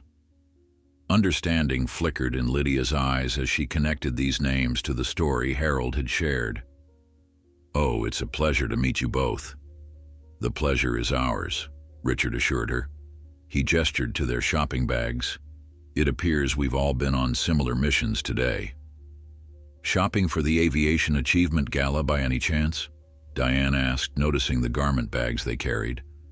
Harold's eyebrows rose in surprise. "You're attending as well?" "Richard's company is one of the sponsors," Diane explained. "We attend every year, though this will be our first time at the San Francisco event. We're usually at the New York or Chicago galas." "Harold's receiving the Lifetime Impact Award," Lydia announced proudly. "Really? That's wonderful," Richard exclaimed. "Though after hearing about your career yesterday, I can't say I'm surprised." Diane nodded in agreement. The committee couldn't have chosen a more deserving recipient. Harold felt a flush of embarrassment at their praise. "It's an unexpected honor, and one I'm not entirely sure I deserve." If Captain Chen's reaction to seeing you is any indication, you most certainly do, Diane insisted. The way his face lit up when he recognized you, that wasn't just polite recognition of a former teacher. That was profound respect. The observation surprised Harold, not just for its insight, but for the change it represented in Diane. The woman who had demanded his seat with such entitlement just a day ago was now speaking with genuine admiration and awareness. "Have you heard any updates on Melissa?" Harold asked, changing the subject. "Richard mentioned you were checking on her welfare." Diane's expression softened further. "Yes, I spoke with the hospital this morning. She had her surgery. It went well, and they were able to use a laparoscopic procedure, which means a shorter recovery time. Her parents are flying to Denver today, and we've arranged for their hotel accommodations." "That's extraordinarily kind of you," Harold remarked. Diane shook her head slightly. "It's the least I could do. After yesterday..." She paused, seeming to choose her words carefully. "Let's just say I've been doing some reflecting on how I interact with the world." Richard placed a supportive hand on his wife's shoulder. "We both have." An awkward but not unpleasant silence fell over the group, broken when Lydia checked her watch. "Grandpa, we should probably head back. You mentioned wanting to rest before dinner." "Yes, of course," Harold agreed. He turned back to the Kellers. "It was a pleasant surprise seeing you both." "Perhaps we'll see you at the gala," Richard suggested. "Our table is usually near the front. We'd be honored if you and Dr. Washington would join us." "That's very kind," Harold replied. "Let's plan on it." As they parted ways, Lydia leaned close to her grandfather. "They seem nice. Hard to imagine that woman demanding your seat." "People contain multitudes," Harold reminded her, "and sometimes it takes an unexpected moment to reveal aspects of ourselves we've been hiding, even from ourselves." Back at Lydia's apartment, Harold took time to rest while Lydia reviewed notes for a presentation she would be giving at a medical conference the following week. Later that evening, they enjoyed a quiet dinner at a local restaurant, discussing everything from Lydia's plans after graduation to Harold's thoughts on current events. "Are you nervous about the gala?" Lydia asked as they shared a dessert. "Not nervous exactly," Harold replied. "Just reflective. When you reach my age, public recognition makes you think about your legacy, what you're leaving behind, what will be remembered." "Your students remember," Lydia said softly. "Captain Chen certainly does, and so do countless others whose lives you've touched directly or indirectly." Harold nodded, acknowledging the truth in her words. "Teaching is an act of faith. You cast seeds without knowing which will take root or where they might ultimately flower. Some of those seeds become airline pilots who save hundreds of lives," Lydia pointed out. "Others become doctors, lawyers, community organizers, or brilliant pediatricians," Harold added with pride. Lydia smiled. "I'm just following the example you set, making a difference where I can." The next day passed quickly with Lydia giving Harold a tour of her medical school campus and introducing him to several of her professors and classmates. Everywhere they went, Harold was struck by the respect and admiration his granddaughter commanded, not just for her academic achievements, but for her character and compassion. "You remind me of your grandmother," he told her as they walked through the university gardens. "Evelyn had that same way of connecting with people, seeing them clearly, meeting them where they were." "That's the highest compliment you could give me," Lydia replied, squeezing his arm affectionately. As Saturday approached, Harold found himself thinking increasingly about the gala and what he might say if called upon to speak. He had addressed countless audiences throughout his career, from lecture halls filled with students to academic conferences and community forums. Yet this felt different. This was about something more personal than historical analysis or educational theory. This was about the ripple effects of human connection, about how a quiet Chinese-American student in the back row of his classroom had carried his teachings into the skies, eventually using them to create a moment of dignity and respect for an elderly black man who just wanted to sit in his assigned seat. The more Harold reflected on the extraordinary chain of events, the more he recognized something profound at its center, a reminder that the most important lessons weren't found in textbooks, but in how we choose to treat one another, especially when no one seems to be watching. Saturday evening arrived with a gentle fog rolling in from the bay, wrapping San Francisco's skyline in a dreamlike haze. As promised, the airline had sent a sleek black car to collect Harold and Lydia from the apartment. The driver, a courteous man named Lawrence, explained that he had been specifically requested for this pickup. "Captain Chen asked for me personally," Lawrence mentioned as he held the door for Harold. "Said I should take especially good care of you, Professor." The Aviation Achievement Gala was being held at the Palace Hotel, a historic landmark in downtown San Francisco. As their car pulled up to the entrance, Harold was struck by the grandeur of the venue. Ornate architecture illuminated by soft golden lights, a red carpet extending from the curb to the doors, attendants in crisp uniforms welcoming guests. "Ready for this?" Lydia asked, adjusting her grandfather's bow tie. In her sapphire blue gown, with her hair swept up elegantly, she looked every bit the accomplished professional she was about to become. "As ready as I'll ever be," Harold replied, suddenly conscious of his age as he watched younger, more glamorous guests ascending the steps. Despite the new tuxedo, which Lydia assured him looked distinguished, he felt somewhat out of place among the aviation industry elite. This feeling began to dissipate the moment they entered the hotel.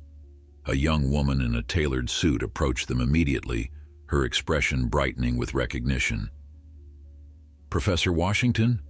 I'm Amanda Chen, Captain Chen's daughter. I've been asked to escort you and Dr. Washington to the reception." Harold smiled at this new connection. "It's a pleasure to meet you, Amanda. Your father has spoken very highly of you." "All good things, I hope," she replied with a laugh that reminded Harold of Michael. "Dad's been practically buzzing with excitement since he found out you were coming.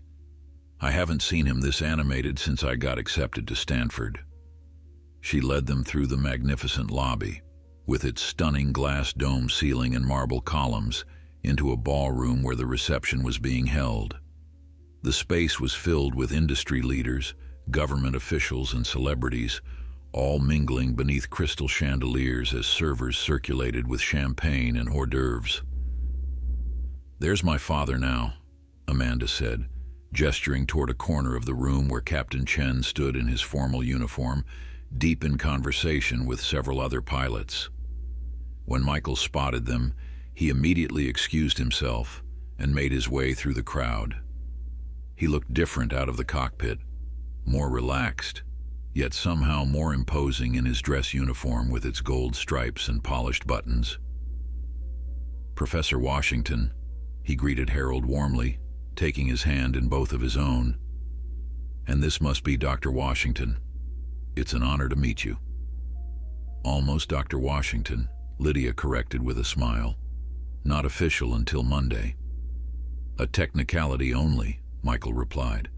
"The knowledge and dedication are already there. Your grandfather has told me about your work in pediatric medicine." "Has he?" Lydia glanced at Harold with surprise. "When did you have time to discuss that?" "We've been in touch," Harold explained. "Captain Chen called yesterday to discuss arrangements for tonight." Michael nodded. "And to catch up on 43 years of teaching excellence. Your grandfather is being modest about his influence, Dr. Washington. The committee received 17 nomination letters for him, all from former students who've gone on to leadership positions in various industries." Harold's eyebrows rose. 17? I had no idea. "That's just the beginning," Michael assured him. "There's someone else who's been looking forward to meeting you." He turned and beckoned to an elegant woman in a red gown who stood nearby. "Eleanor, May I present Professor Harold Washington and his granddaughter Lydia? Eleanor Ramsey, the airline's CEO, approached with a warm smile. Professor Washington, what a pleasure. Thank you for accepting our invitation. The honor is mine, Harold replied, slightly overwhelmed by the attention. Though I'm still not entirely sure why I'm here. Eleanor exchanged a knowing glance with Michael. All will become clear during the ceremony.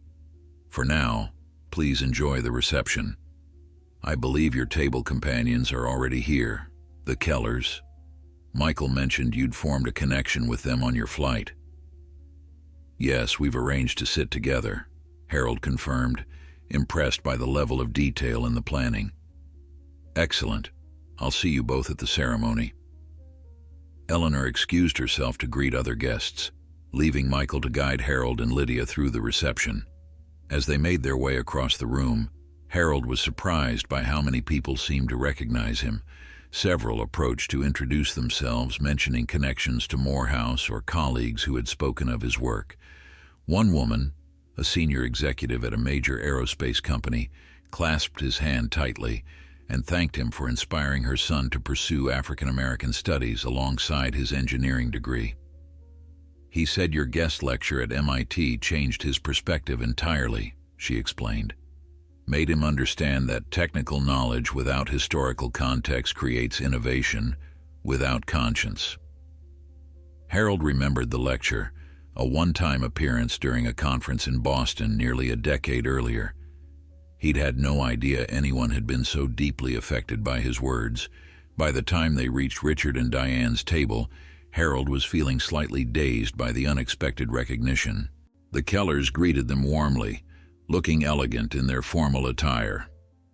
Diane, in a sophisticated emerald green dress, appeared more relaxed than she had on the plane, her smile reaching her eyes. We were just telling our tablemates about our extraordinary flight, Richard explained, gesturing to the other couples seated with them, though I'm not sure they believe that coincidence could be quite so poetic. Sometimes truth is more remarkable than fiction, Harold replied as he and Lydia took their seats. Diane leaned toward Harold. I have news about Melissa, she said quietly. Her parents asked me to thank you for your concern.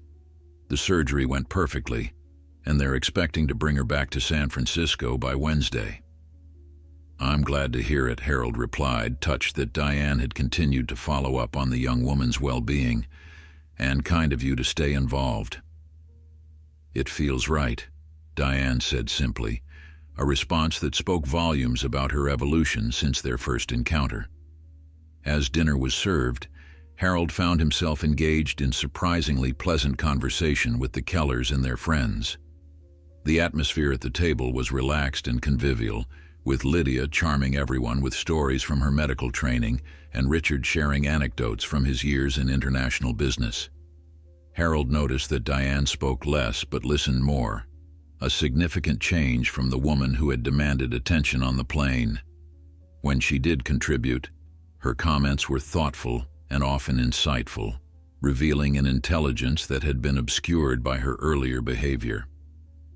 After the main course, the lights dimmed, and Eleanor Ramsey approached the podium at the center of the stage.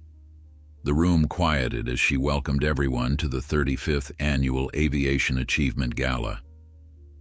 Tonight, we celebrate excellence in an industry that connects our world, bringing people together across continents, cultures, and circumstances, she began. We honor technological innovation, safety advancements, and the human spirit that makes flight possible. She proceeded to present several awards for technical achievements and safety initiatives, each accompanied by polished video presentations and enthusiastic applause. Harold watched with interest, appreciating the dedication evident in each recipient's work, while trying to ignore the growing nervousness in his stomach as his own recognition approached. Finally, Eleanor returned to the podium with a different energy. Our final award this evening is unique in the history of this gala. The Lifetime Impact Award typically recognizes individuals whose innovations have transformed aviation directly. engineers, pilots, industry pioneers. Tonight, we expand that vision to honor someone whose impact transcended conventional boundaries. The large screens around the ballroom displayed a montage of images. Morehouse College in the 1970s, civil rights marches, classroom scenes, and finally, a younger Harold Washington standing before a chalkboard, gesturing as he lectured to a classroom of attentive students. Professor Harold Washington spent 43 years at Morehouse College teaching African American history to generations of students. Eleanor continued. At first glance, his connection to aviation might not be obvious, yet when we looked deeper, we discovered something extraordinary. The screens now showed photographs of various professionals in aviation settings: pilots, engineers, executives, air traffic controllers, all former students of Harold's. 27 current airline captains, 34 aerospace engineers, 42 aviation executives, all shaped by one professor who never taught a single aeronautics course.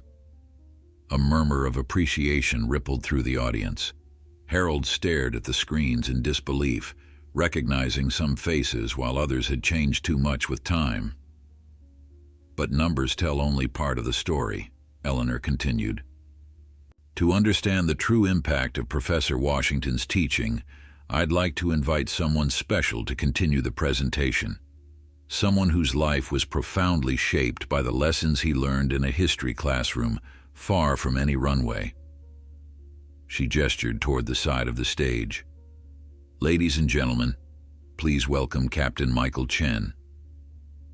Michael Chen approached the podium with measured steps, his captain's uniform gleaming under the stage lights. He carried himself with the quiet confidence Harold remembered from their flight, but there was something different in his expression now.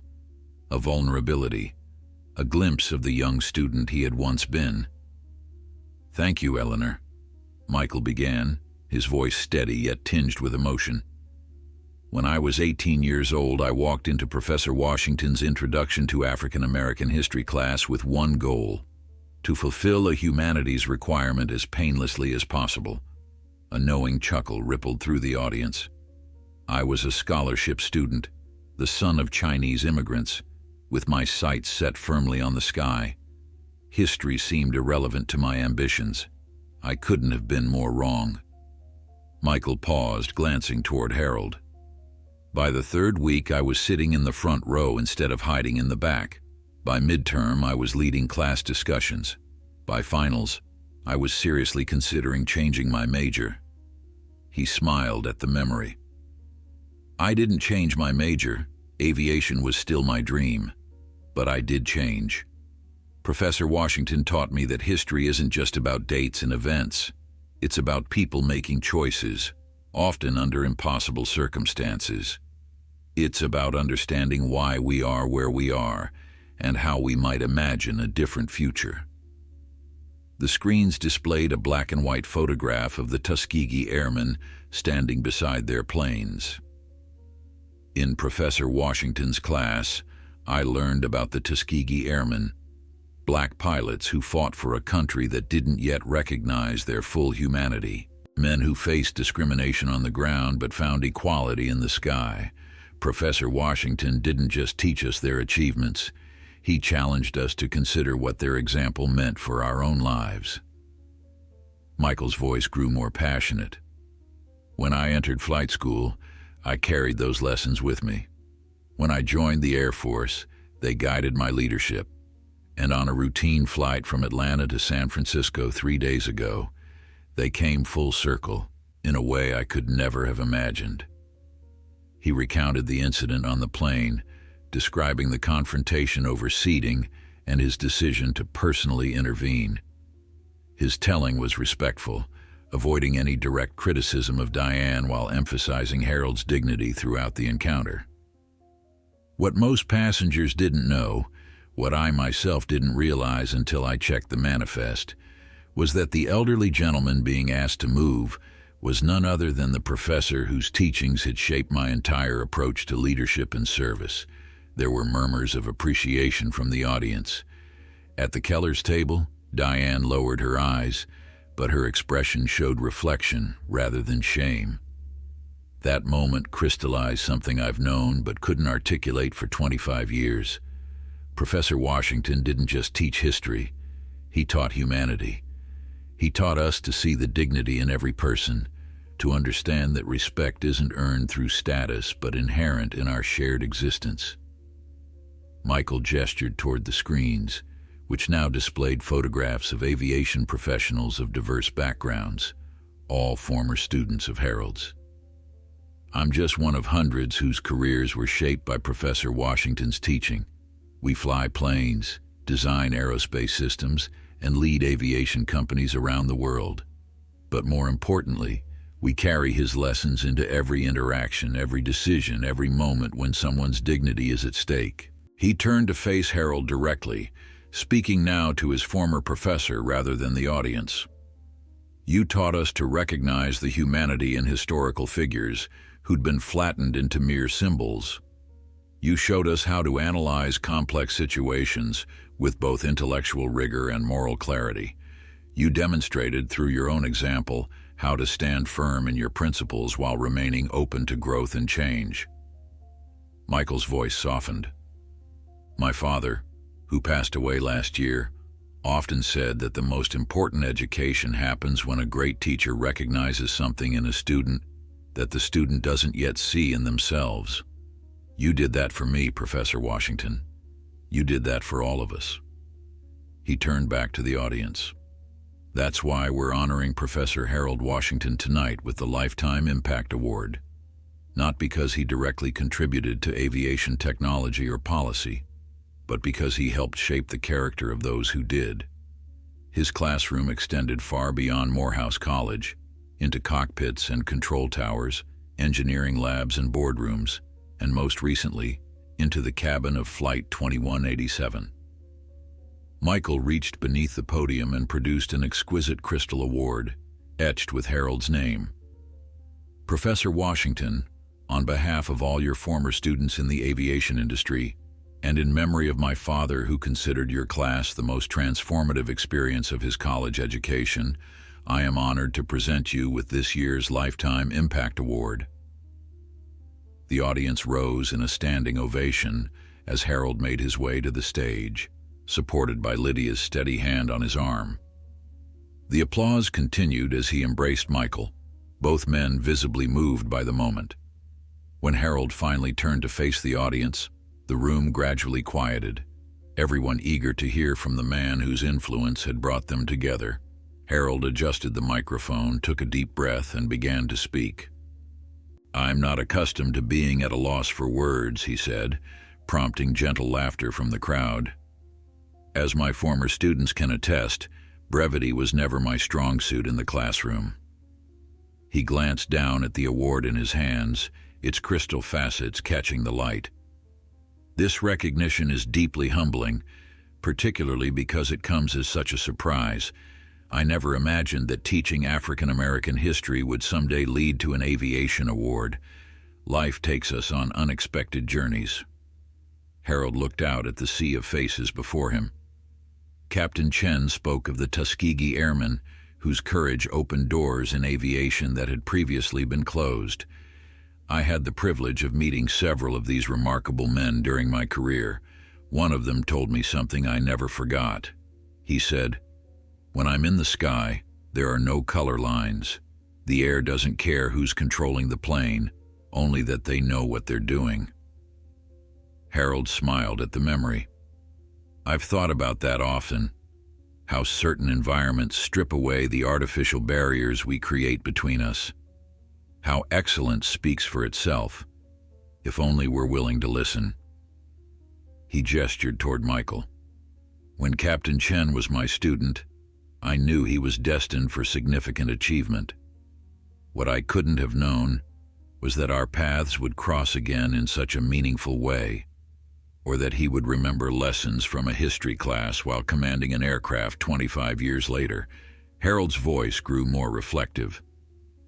As teachers, we cast seeds without knowing which will take root or where they might flower. We share knowledge, hoping it will serve our students well, but rarely do we get to witness the full harvest of our efforts. He looked toward his table, where Lydia watched with shining eyes. My granddaughter will become a doctor on Monday.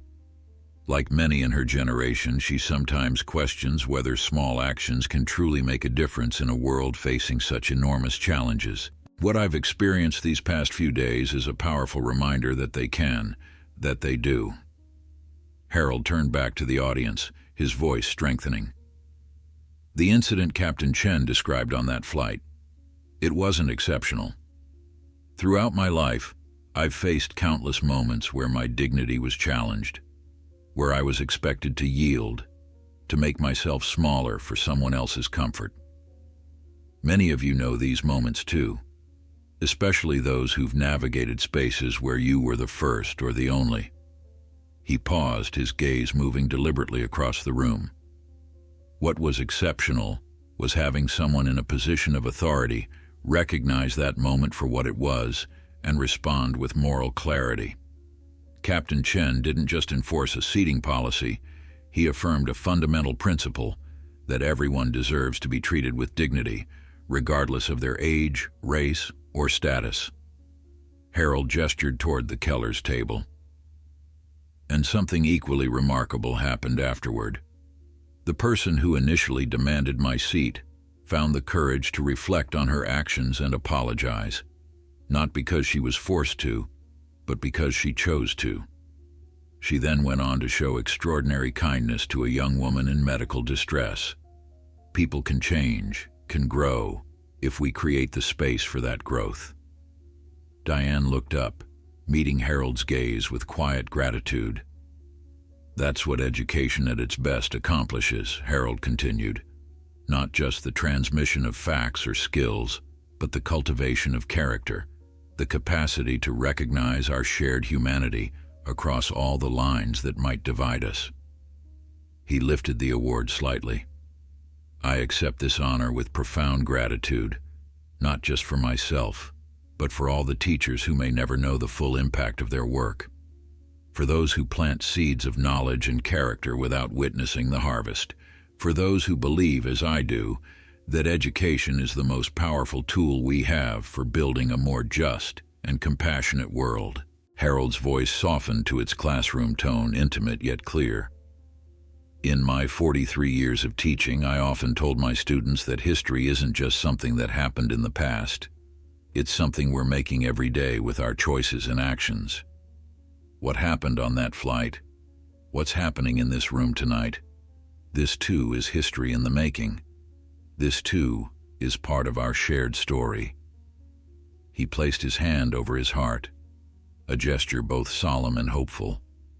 Thank you for this extraordinary recognition. And thank you, Captain Chen, for reminding us all that the most important lessons often come full circle when we least expect them to. As Harold's final words resonated through the ballroom, the audience rose once more in thunderous applause. Many were visibly moved, dabbing at their eyes or nodding in recognition of truths that transcended the aviation industry. Harold embraced Michael again before carefully making his way back to his table, the crystal award cradled in his hands. Lydia met him halfway, her eyes shining with pride. "Grandpa, that was beautiful," she whispered, squeezing his arm. "Grandma would have been so proud." When they returned to the table, Richard stood to pull out Harold's chair, a gesture of respect that would have seemed unimaginable days earlier on the plane.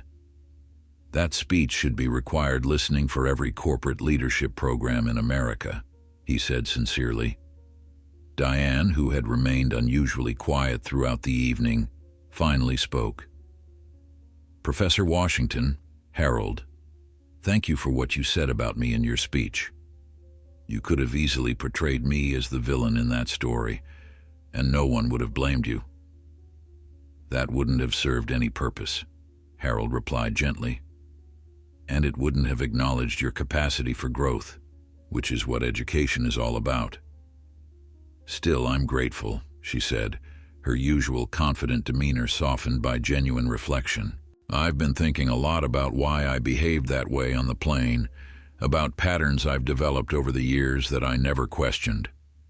She glanced at Richard. We've had some important conversations these past few days.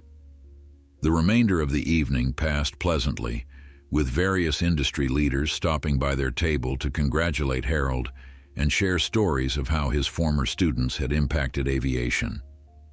Many expressed interest in establishing scholarships or educational programs connecting Morehouse students with opportunities in aerospace. As the gala drew to a close, Michael approached their table again, accompanied by his daughter Amanda and Eleanor Ramsey. "Professor, we have a car waiting to take you and Dr. Washington home whenever you're ready," he said. "But before you go, there's one more thing." Eleanor stepped forward. "Professor Washington, in addition to the award, the airline would like to present you with lifetime premium status on all our flights. It's a small token compared to your impact, but we hope it will make your future travels more comfortable." "That's extremely generous," Harold replied, genuinely surprised. "Though at 78, I'm not sure how much more flying I'll be doing." "You never know," Michael said with a smile. "Life has a way of surprising us with new journeys when we least expect them." He handed Harold an envelope. "There's one more surprise inside, for both you and your granddaughter."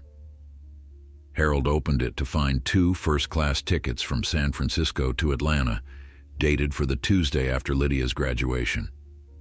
"We've taken the liberty of upgrading your return flight," Michael explained, "and I've arranged to be your captain for that journey as well." "That's not in your normal rotation, is it?" Harold asked, suspecting Michael had gone out of his way to make this arrangement. "Let's just say I called in a few favors," Michael admitted. It seemed fitting to complete the circle. Before they parted, Michael asked if they could stay in touch beyond Harold's return flight. "My mother would love to meet you," he said, "and I'd like my children to know the professor who had such an impact on our family across generations." "I'd like that very much," Harold replied, touched by the continued connection. The Kellers also exchanged contact information with Harold and Lydia before they left. "We'll be back in San Francisco next month," Richard said.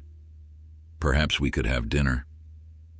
"I'll be starting my residency by then," Lydia said, "but I'd be happy to join if my schedule allows." "And we'd like to come to Atlanta sometime," Diane added, surprising everyone. "I've never properly explored its history." "I'd be honored to show you both around," Harold offered. "There's a richness there that most visitors never see." On the ride back to Lydia's apartment, Harold sat quietly, the award resting on his lap, his mind processing the extraordinary events of the evening.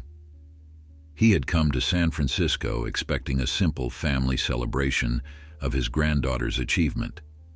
Instead, he had found himself at the center of a moment that had rippled far beyond anything he could have imagined. "Penny for your thoughts, Grandpa," Lydia said, noticing his contemplative expression. "I was thinking about connections," he replied. "How a young man sitting in the back of my classroom 25 years ago could end up piloting my plane on the exact day someone challenged my dignity. What are the odds?" "Maybe it wasn't chance," Lydia suggested. "Maybe it was exactly as it should be." The next day was Sunday, and Harold insisted they attend service at a local church before spending the afternoon visiting some of San Francisco's cultural sites. He wanted to give Lydia this time away from her medical studies, a pause before she formally stepped into her professional identity. Monday dawned clear and bright, a perfect day for graduation. The ceremony was being held in an outdoor amphitheater on the university campus, with the bay providing a stunning backdrop for the proceedings. Harold, wearing his academic regalia as a former professor, had been invited to sit on the stage with the faculty, an honor he appreciated but declined, preferring to watch from the audience as Lydia's name was called. "This is her moment," he explained to the dean who had extended the invitation. "I'm here as her grandfather today, not as Professor Washington." As they arrived at the venue, Harold was surprised to see a familiar face in the crowd. Michael Chen, not in his captain's uniform, but in a well-tailored suit, accompanied by a woman Harold assumed was his wife and their 2 children. "Captain Chen," Harold called out, making his way toward them. "I didn't expect to see you here." Michael smiled. "I hope you don't mind the surprise. When I mentioned Lydia's graduation to my family, they wanted to come show their support. After all, she's the granddaughter of a very important man in our lives." Lydia, who needed to join the other graduates, embraced Harold tightly before departing. "I'll see you after the ceremony, Grandpa. Front row, center section, right?" "I wouldn't be anywhere else," he assured her. As they made their way to their seats, Harold was astonished to spot Richard and Diane Keller already seated in the same section, saving places for them. Diane waved, her smile genuine and warm. "We hope you don't mind," Richard said as they approached. "Diane suggested we come support Lydia. We know what an important day this is." "That's incredibly thoughtful," Harold replied, genuinely moved by their presence. As they settled into their seats, Diane handed Harold her phone. "I thought you might want to see this. It's from Melissa." On the screen was a text message. "Mrs. Keller, the doctors say I can fly home on Thursday. My parents wanted me to thank you again for everything you've done. And please thank Professor Washington for his concern. My dad says it's people like you two that restore his faith in humanity." Harold handed the phone back, a lump forming in his throat. "It seems we've all been part of something larger than ourselves these past few days." The ceremony began, a procession of young doctors-to-be in their regalia, faces bright with accomplishment and possibility. When Lydia's name was called, Lydia Evelyn Washington, Doctor of Medicine, with honors in pediatrics. Harold rose to his feet, his heart swelling with pride. To his surprise, Michael, his family, and the Kellers stood as well, applauding enthusiastically as though Lydia were their own. Later, at a small reception following the ceremony, Lydia found herself surrounded not just by her grandfather, but by this unlikely extended family that had formed around him. She accepted their congratulations with grace, particularly touched by Michael's children, who had made her a card that read, "Congratulations, Dr. Washington, from the Chen family." As the afternoon waned, with Lydia busy introducing her classmates to her grandfather and their new friends, Harold found a quiet moment to himself. He watched the interactions with a sense of wonder, marveling at how a simple insistence on dignity, his right to sit in his assigned seat, had somehow blossomed into this rich tapestry of connection. The incident on the plane could have ended so differently. It could have been just another moment of humiliation, another small indignity in a lifetime of navigating a world that didn't always make space for him. Instead, it had become a catalyst for recognition, for healing, for new beginnings. His thoughts were interrupted by the approach of a photographer hired for the event. "Dr. Washington asked if I could take a group photo," she explained. "Everyone's gathering over by the fountain." Harold made his way to where Lydia stood with Michael and his family, the Kellers, and several of her classmates. As he took his place beside his granddaughter, Lydia whispered, "I was thinking about what you always say, that we make history every day with our choices." "Indeed we do," Harold agreed, looking around at the unlikely assembly. The photographer counted down, 3, 2, 1, and captured the moment, a snapshot of connections that had begun with conflict, but transformed into something profound. As the sun began to set over San Francisco Bay, casting a golden glow over the gathered friends, Harold Washington reflected on the extraordinary journey that had brought them all together. It had started with a simple assertion of his right to exist in the space assigned to him, to be treated with the dignity every human being deserves. What had followed was a reminder that even in our most divided times, we are never more than one moment of courage, one act of recognition, one gesture of respect away from finding our shared humanity. And sometimes, that moment begins with something as simple as insisting on your right to sit in your assigned seat and ends with changing the way people see the world and each other forever.